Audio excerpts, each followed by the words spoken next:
Progressive group Makabayan wants the government to channel flood control funds in granting subsidies amid the surge in fuel prices.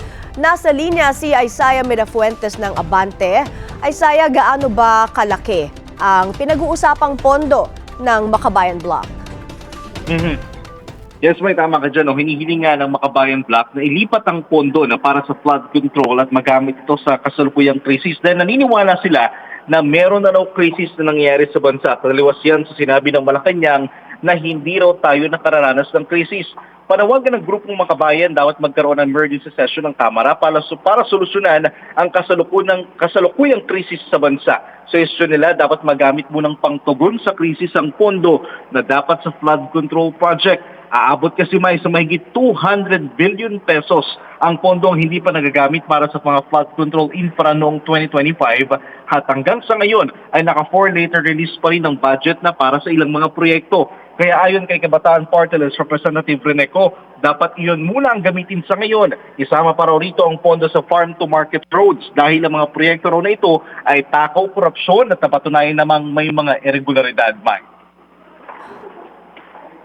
Isaiah, pabor ba ang mga mambabatas sa mungkahi ng Makabayan Block at paano raw maililipat ang mga pondong infra, yung mga infra funds? Paano raw ito malilipat for subsidies?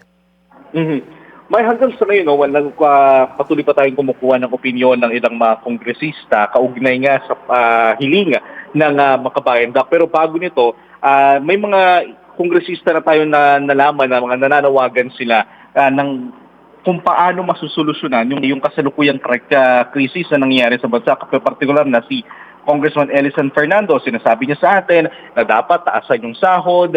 Si Congressman Toby Tiangco naman, sinasabi niya na dapat maging yung mga fisher folk, yung mga mangingisda, dapat magkaroon din ng ayuda. May kanya-kanya silang suhestyon. Ang problema na lang kung ano dito yung maipatutupad na dito sa Kamara at maging asa ng Pangulo.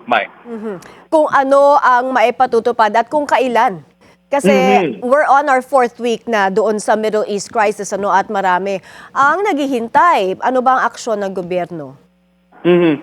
Tama ka dyan, May, dahil nga mukhang matagal-tagal yung proseso. Isa rin sa inaabangan natin ngayon dito sa Kamara, yung pagpirma ni House Speaker Bo J.D. dun sa substitute bill ng pagtatapyas ng excise tax sa mga produktong petrolyo. Dahil nga kagabi, nakita natin, napirmahan na ito ng Senado ng Senate President Tito Soto. So inaabangan natin sa ngayon kung ang House of Representatives ba, ang liderato ng House of Representatives ay pipirmahan na rin ba ito ngayong araw at para may transmita at may padala na sa Malacanang at papirmahan ng Pangulo at agad ng may patupad. Sana bilis-bilisan. Maraming salamat, Isaiah Mirafuentes ng Abante, nag-uulat.